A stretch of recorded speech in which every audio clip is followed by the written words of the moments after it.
Welcome back, guys. All right, well, this is going to be a different video.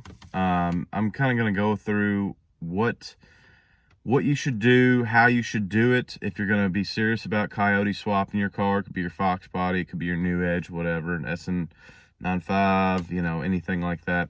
There's a few things I think that are pretty important when you go to actually think about doing this swap. Okay, you're going to have number one, do I want the brand new crate motor? Do I want to have the 2-year, 24,000-mile warranty? You may want to go that route. You may have the funds to go that route, and that might work out for you. But say that you can find a low mileage motor from a Mustang or from a truck, maybe Gen 1, maybe Gen 2. You could save some money there, get a great motor. You have to be careful who you're getting these motors from and how you go about getting them. So that leads into, do you want a Gen 1 motor? Okay, the Gen 1 motor, the rods are not going to be, like the Gen 2.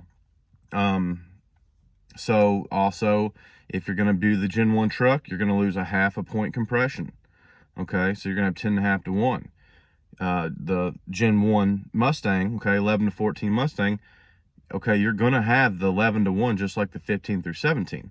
So only difference, and we all know the only difference on the cams would be the intake cam on the F-150 motor.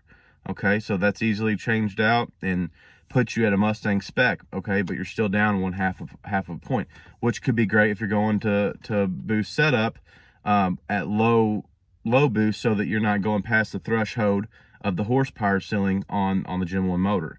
So you get to weigh it out. Can I find a truck motor that's cheap enough that makes sense? That's what happened with us. Okay, because once I'm finished with this build, all right, I'll have this thing running and driving and building some pretty decent horsepower. But then when I'm ready, I can drop it out, build the bottom end, put it right back. Everything's already there. The wiring's there, all the pulleys and everything I need it to have it running. So it made sense for me. I want to go this route. I didn't want to make this project last a very long time. I wanted to see kind of results fast, and I didn't want to fork out that much money right now. This swap does take a lot of money, and it adds up fast and you don't realize it. There's a lot of little things, and I'm still not even all the way through getting stuff. So it depends on your budget. It depends on what you're going to do with the car, and it kind of depends on the duration of time you want to spend on the project. So with that being said, do you want to go ahead and do the Gen 2 motor? Get the Mustang motor, just go ahead and do it. You could. That's going to cost more. Okay, a lot of the pullouts, they're up to anywhere from $7,000 to $11,000, for something decent.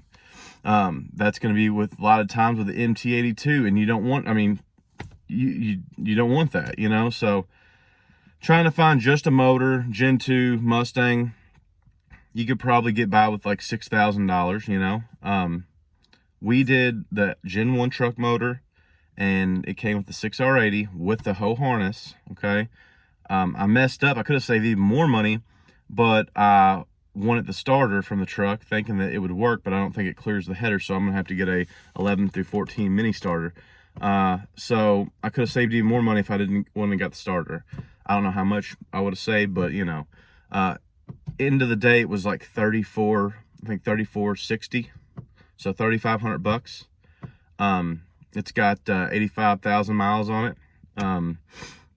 The truck was T-boned. It was an insurance truck. It got T-boned, and it drove into the shop to get the motor pulled and transmission.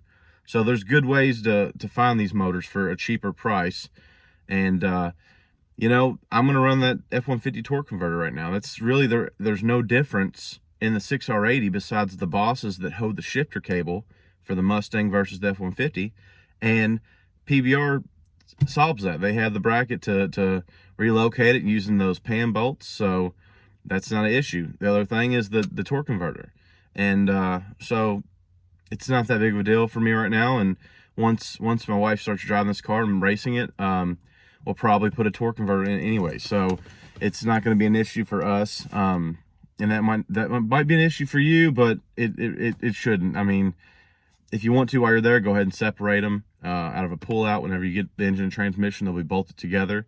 And if you get it from the same vehicle, pull it out, put your torque converter in, call it a done day. So, and then that brings us to Gen 3. So Gen 3, if you want to mess with it, go right ahead. But personally, I don't. I know that the tuning at a certain horsepower level, it becomes very hard because of how fast everything's happening with the injectors being right there in the cylinder. So it seems like an awful lot when it's already been proven that Gen 1, Gen 2s can make, 2,000 horsepower built right, So, and I'm never going to get to that point, but it just, to me, like I said, it would be a wow factor, it would be really cool. I don't like the intake cover on them at all. I just don't care for them. So, so that gives you a lot of options. You pretty much have 3 generations and 2 different on each generation. So, and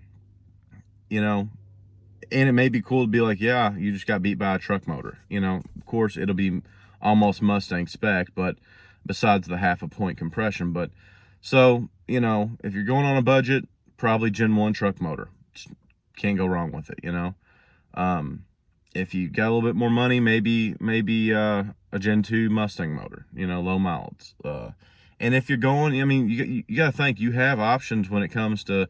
We're doing the 6R80 because it's my wife's daily. She likes the automatic to drive daily. She would drive a manual, but she just every day she would probably not drive the car as much. And then racing, that's going to be the biggest thing, is her getting into racing, and the 6R80 is going to be, a lot easier.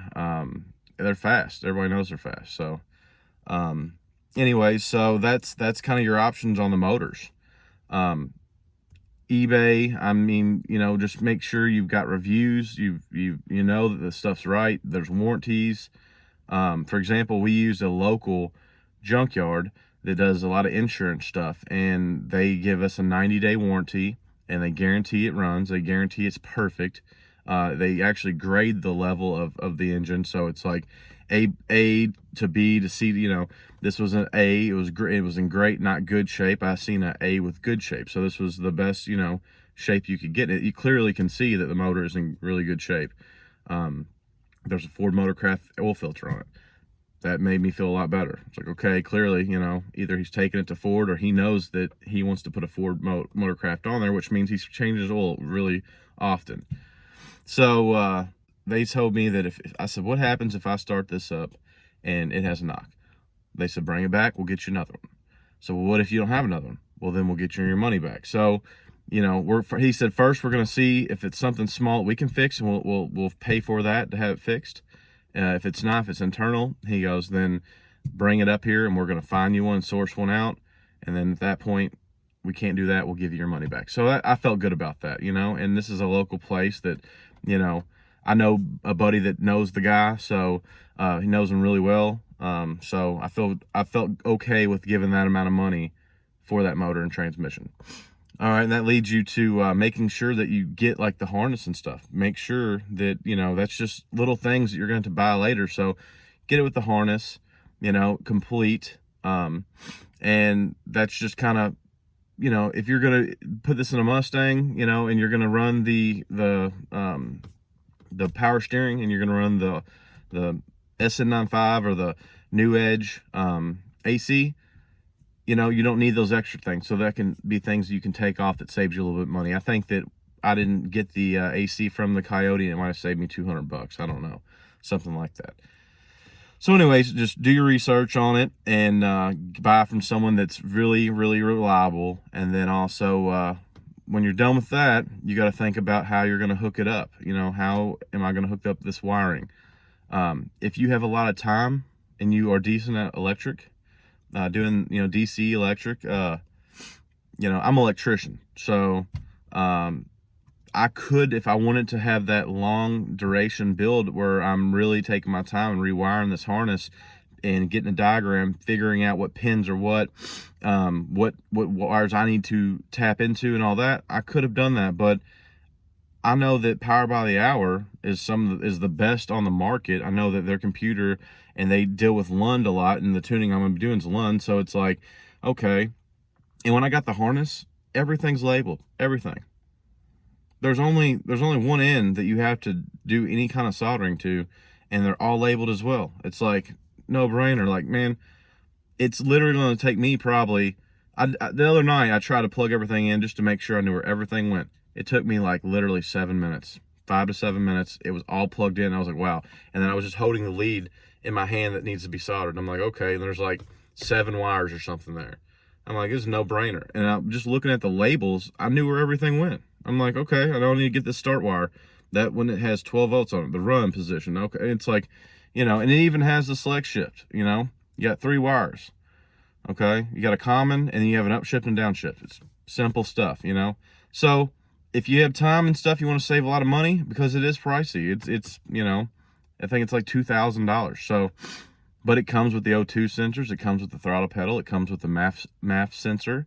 It comes with everything you need, to start this thing. So do your math on the pricing on, should I just take this amount of time to figure it all out myself and piece it together? Or do I go with the Power by the Hour? Or do I do the Ford Performance? I'm sure Ford Performance pack control pack is good, but I feel like Power by the Hour is just, they've got it. I don't know. That's just me. So, and then we'll see once I get it going and everything like that, then maybe I'll do a video on how I actually like the control pack. So far it's great. It looks amazing. Plenty of length, and even if so, we're gonna wire tuck this as best we can. Even if the length's not there, cool. I'm gonna cut one wire at a time and lengthen it. Solder it, lengthen it. No one will ever know. It operates the same way. Electric doesn't know that you extended the wire, So, that being said, so you got some stuff to think about there. How are you going to do that? Do you want to be this project done in 3 months? Do you want it done in a year and a half? And not saying it would take that, but it's just doing things like this brings it down, and you know what I mean. It shrinks it down to where it's not a stressful step. So. All right, and then moving from there, your headers, what are you going to run? Automatic, you're going to run a manual. So with what we're doing, it's a 6R80, it's a New Edge. Only thing I've pretty much found, and I'm sure there's another one like Cook's maybe, but Ultimate Header. Ultimate Header has long tube headers. They're stainless. They're 1 7/8 on the primaries, 3 inches on the collectors. They clear a 6R80 in a Fox body. Talk to the vice president. Talk to him on the phone. It's like, hey, I'm putting this on a New Edge. Will it clear? Yes, we have had customers. They clear. It does not hit anything. You have to use the small starter from 11 to 14, or I'm guessing the 15 through 17, but you can't use F-150 starters. So make sure that you're getting the headers that are going to fit your car, okay? Just the BBKs for $600-700, it's not going to fit if you got automatic, okay? The 6R80 is huge. It's not going to fit. Yeah, you could sit there and you could probably, bend them out of the way or beat and bang and all that. But, do you want to do that, spend all this money and just beat on your shit and then, change the size of the collector and change the size of the tubes, you want everything to flow really good, not do anything like that. So do your research on that. Maybe that might make you go to a manual, because if you're like, oh, I want a 6R80, but you're like, dang, I ain't spending $1,400. I can find a used set of BBKs swap headers for $400. Maybe you're going to be going to like a T45 or a 3650, or, maybe that's what you're going to do because you're trying to budget and save money on this. So think about a lot of things before you actually pull the trigger on anything. Like I said, we're doing the Ultimate Header. We had to wait 5-6 weeks to get them. We're still waiting. So, but that gives me time to work on the car. I'm not too worried about it. The motor is going to get dropped back out when we go to do our final, and we'll put those headers on then and get everything finally ready and then mate it one more time and be done. So, and with it not hitting anything, I'm cool with waiting. That sounds great. I don't have to beat on my brand new stuff. So, that gets into that. Well, at that point, you need to understand that the fuel system, it depends on what vehicle you have. If you have a Fox body, okay, then it came with a return style, fuel system. If you have a New Edge 99 to 04, it didn't. So that's when you have to look outside the box and say, okay, I'm either going to get a brand new fuel system from a company that's made to handle 1,000 horsepower or whatever you want to get, or if you want to go on a budget. And like I said, that's where I'm probably, just to get this thing up and going, and I know that I'm not going to be forced induction for quite a long time, I'm going to utilize the stock fuel system somewhat. The main line running from the tank back or up to the motor is a steel line, and then at each end it's rubber. So I'm going to adapt from the steel, and then I'm going to put coming up into the engine bay, I'm going to have it running across the firewall, put a gauge, and then keep going and turn and head up to the injector rail. All right, you're like, well, okay, what's one hose? How is that return style? Because in the back, I'm going to put a C5 Corvette LS1. I know it's probably the only freaking, I don't even want to admit it. I can't believe I even said it, but it's legit. It's, I think, like 50-60 bucks, maybe, you know. It has a return style regulated 58 psi filter. It will fit right where the original one is. Undo the original one, plug the feed back into that feed that goes to the motor, and then on the other end where the actual supply, you know, where you're getting it from, it has two ports. It has a return and it has the supply to it. So then you're running two short hoses from the filter right in front of the tank into your tank. But then you say, well, what about the hat, you know, the fuel pump hat? Well, the fuel pump hat will have to be modified, and that's okay. I'm going to drill a small hole in my new pump. When I get it, I'll probably get like an upgraded pump, definitely for the amount of power this thing's going to make. And then I'll just drill a small hole, and I'll weld me a return line into it next to the feed.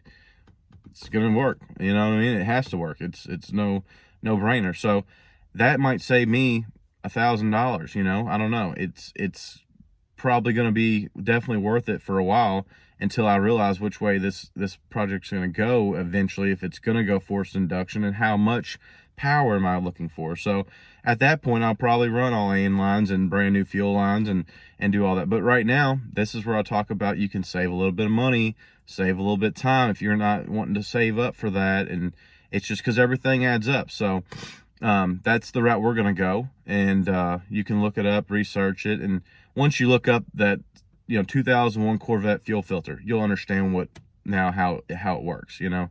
And I might even put a picture of it on this video. So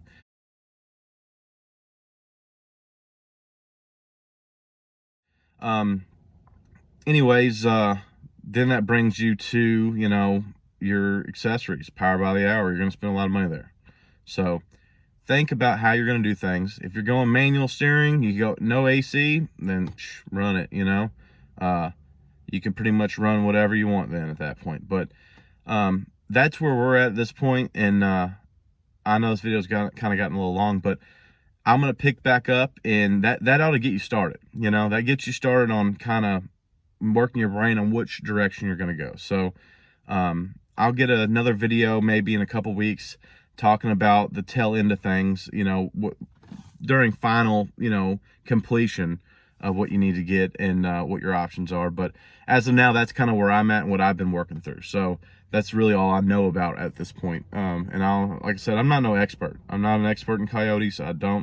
This is the first one we're doing, and I hope to learn a lot. So any kind of comments or any kind of suggestions, I'm open ears. I'm humble enough to accept whatever you guys got. I don't claim to be the best. So if you don't mind though, hit the like button, you know, comment on the video, and then subscribe, and stay tuned to this build we're doing. And after this build, there's going to be a lot of things. And just so happens this build has been taking most of the time that we're not filming anything else that we've really been doing. So yeah, I really appreciate you guys, and we'll see you. Have a good one. I hope you suffocate while choking on my